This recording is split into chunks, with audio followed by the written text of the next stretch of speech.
بسم اللہ الرحمن الرحیم۔ ناظرین، آج کا پہلا ویلاگ مستورات کے ساتھ برتو، یہ ہے ہیڈنگ آج کا۔ ناظرین، پیج ہے 228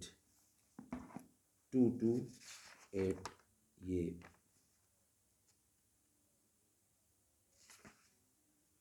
228 جو ہے یہ ہے پیج، اور اردو زبان میں سرور عالم صلی اللہ علیہ وسلم کی سیرت پر جامع ترین کتاب سیرت النبی صلی اللہ علیہ وآلہ وسلم۔ ناظرین، رائٹر ہیں اس کتاب کے علامہ شبلی نعمانی رحمۃ اللہ علیہ، علامہ سید سلیمان ندوی رحمۃ اللہ علیہ، جلد نمبر 2۔ بسم اللہ الرحمن الرحیم، الحمدللہ رب العالمین والصلاة والسلام علی رسولہ محمد وعلی آلہ واصحابہ اجمعین۔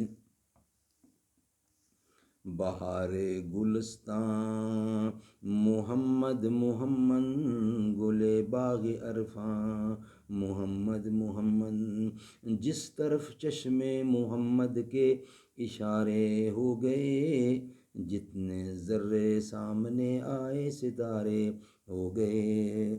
مستورات کے ساتھ برتو، دنیا میں یہ صنف ضعیف عورتیں چونکہ ہمیشہ ذلیل رہی ہیں، اس لیے کسی نامور شخص کے حالات میں یہ پہلو کبھی پیش نظر نہیں رہا کہ اس مظلوم گروہ کے ساتھ اس کا طریقہ معاشرت کیا تھا۔ اسلام دنیا کا سب سے پہلا مذہب ہے جس نے عورتوں کی حق رسی کی اور عزت و منزلت کے دربار میں ان کو مردوں کے برابر جگہ دی۔ اس لیے شارع اسلام کے واقعات زندگی میں ہم کو یہ بھی دیکھنا چاہیے کہ مستورات کے ساتھ ان کا طرز عمل کیا تھا۔ صحیح بخاری میں حضور اکرم کے ایلا ازواج مطہرات سے چند روز علادگی کی جو روایت مذکور ہے، اس میں حضرت عمر کا یہ قول نقل ہے کہ مکہ میں ہم لوگ عورتوں کو بالکل ناقابل اتفاق سمجھتے تھے۔ مدینے میں نسبتاً عورتوں کی قدر تھی، لیکن نہ اس قدر جس کی وہ مستحق تھیں۔ حضور اکرم نے جس طرح اپنے ارشاد و احکام سے ان کے حقوق قائم کیے، آپ کے برتاؤ نے اور زیادہ اس کو قوی، مضبوط اور نمایاں کر دیا۔ ازواج مطہرات کے واقعات کے مستقلاً مذکور ہیں، واقعات ان کے باقاعدہ لکھے گئے ہیں۔ یہاں ہم آپ کے ہاں چند واقعات پیش کرتے ہیں۔ نمبر 1، حضور اکرم کے دربار میں چونکہ ہر وقت مردوں کا ہجوم رہتا تھا، عورتوں کو وعظ و پند سننے اور مسائل دریافت کرنے کا موقع نہیں ملتا تھا۔ مستورات نے آ کر درخواست کی کہ مردوں سے ہم آدھا برا نہیں ہو سکتے، اس لیے ہمارے لیے ایک دن خاص مقرر کر دیا جائے۔ حضور اکرم نے ان کی درخواست قبول فرمائی اور ان کے دربار کا ایک خاص دن مقرر کر دیا۔ ناظرین، انشاءاللہ اس کے اوپر باقاعدہ ہم ویلاگ دیں گے، دوسرا ویلاگ کے اندر، کہ عورتوں کی حقوق کے بارے میں انشاءاللہ دوسرا ویلاگ آپ کے سامنے پیش کریں گے۔ اس میں باقاعدہ عورتوں کی فضیلت، اہمیت بیان کی جائے گی۔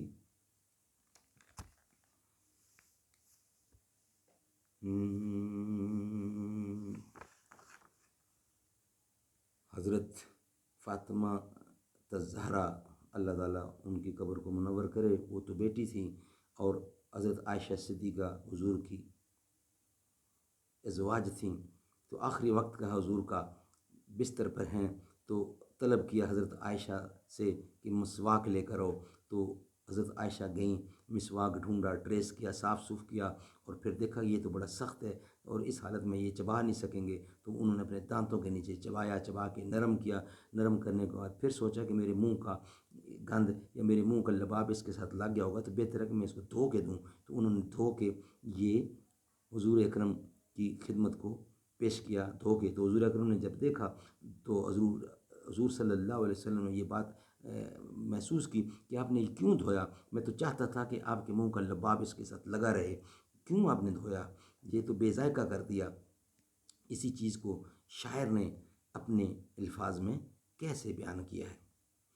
تیرے دہن کا دبایا ہوا پسند نبی نے سوا کے کیا، مسواک تیرے دہن کا دبایا ہوا پسند نبی نے سواک کیا، لگے جو پیالے پہ ہونٹ تیرے اسی جگہ سے نبی نے پیا، ہے پیار کتنا نبی کو تجھ سے عمیر تجھ کو کہا ہے اکثر،